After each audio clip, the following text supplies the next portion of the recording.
What's going on, guys? It's Jimmy here. We got some crazy new information here that is emerging about the NIH and the gain of function that was going on here in Wuhan, China.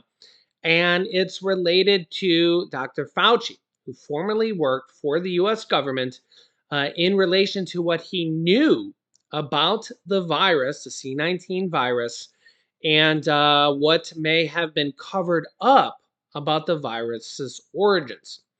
And let you hear this video clip here and give some of the details, and then we can talk about it and you can let me know your thoughts. Take a listen here.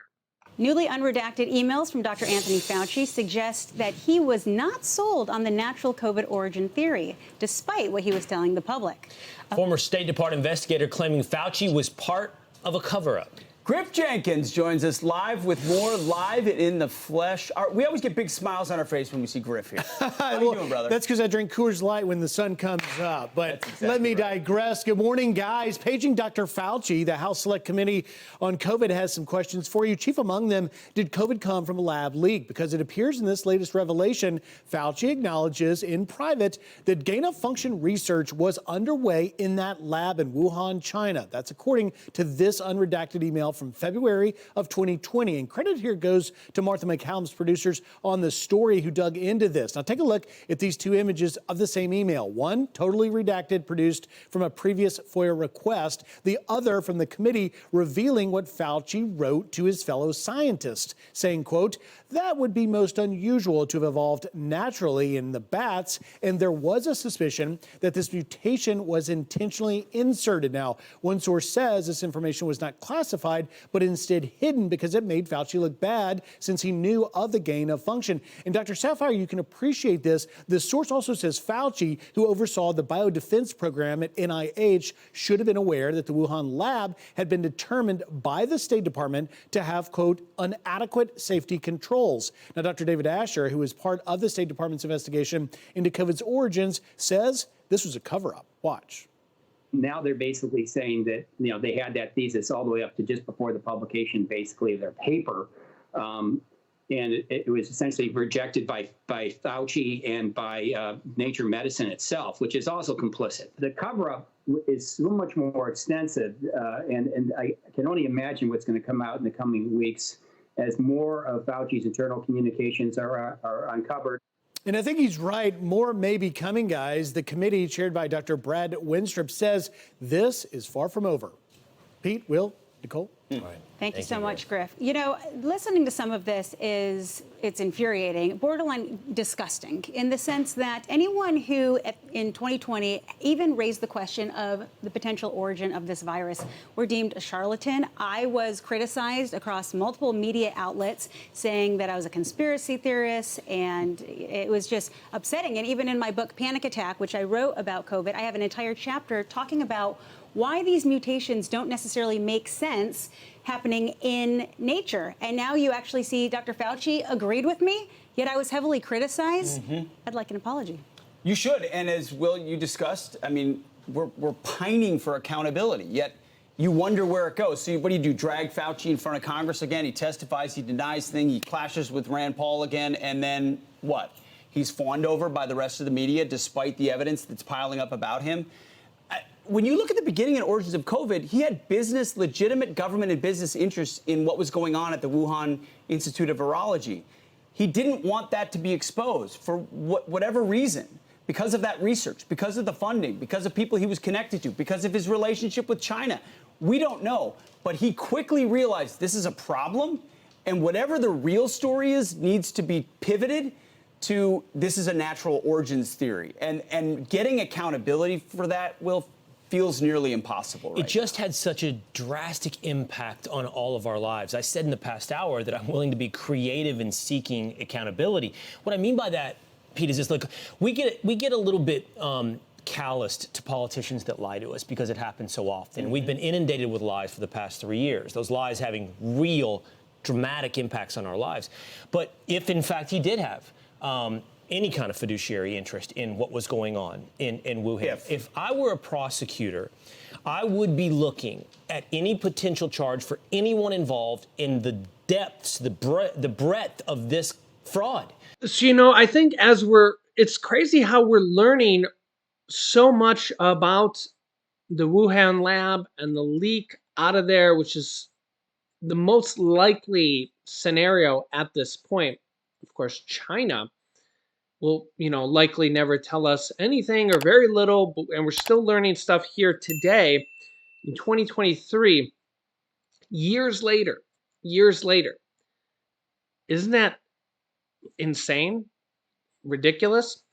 And remember that this particular piece of information came directly from Dr. Anthony Fauci's emails. Okay, so he knew about this years ago, and didn't really tell us.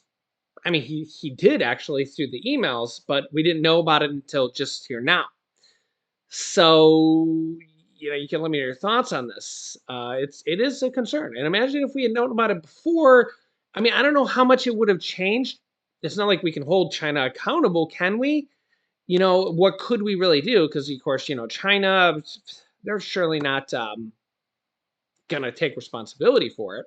And I mean, take a look here at the amount of people worldwide that have been estimated, or the tally here that have died from this virus.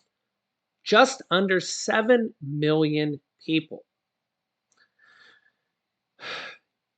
It's absurd. It's ridiculous, right? 7 million people. Over 1 million in the United States alone.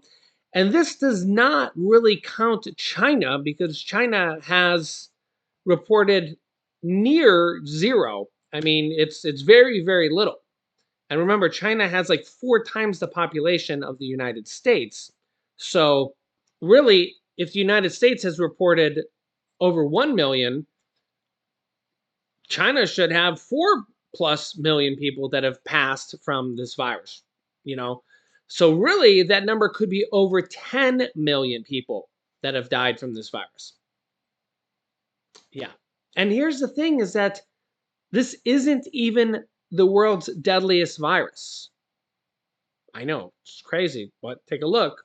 Yeah, the 1918 Spanish flu, also known as the H1N1 flu, killed between 50 and 100 million people, also during the time of World War I.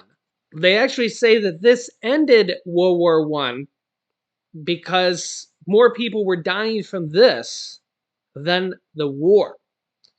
So estimated between 50 and 100 million people. Remember that this current virus, C19, is only 7 million, maybe 10 million if you count what China is not reporting. 50 to 100 million. But there's one more, even more than this. So remember, 50 to 100 million here. And the number one is called the Black Death pandemic of the 1300s. Remember how much less the population was back then. It's estimated between 75 to 200 million people. The second pandemic of the bubonic plague likely sprang up in northeast China. Yeah, it killed maybe 5 million in China. It moved west through India, Syria, and Mesopotamia, and then kept on moving. In October of 1347, 12 such ships docked in Sicily, their hulls full of dead and dying sailors. So there are records of this stuff. Okay. Over the next 5 years, Black Death killed almost half of all of Europe. Yeah. So imagine a virus that killed almost half of the population of the world. It has actually happened before. And we have had viruses that have killed way more people than what this one did. And that was when population was a lot less than what we have here today.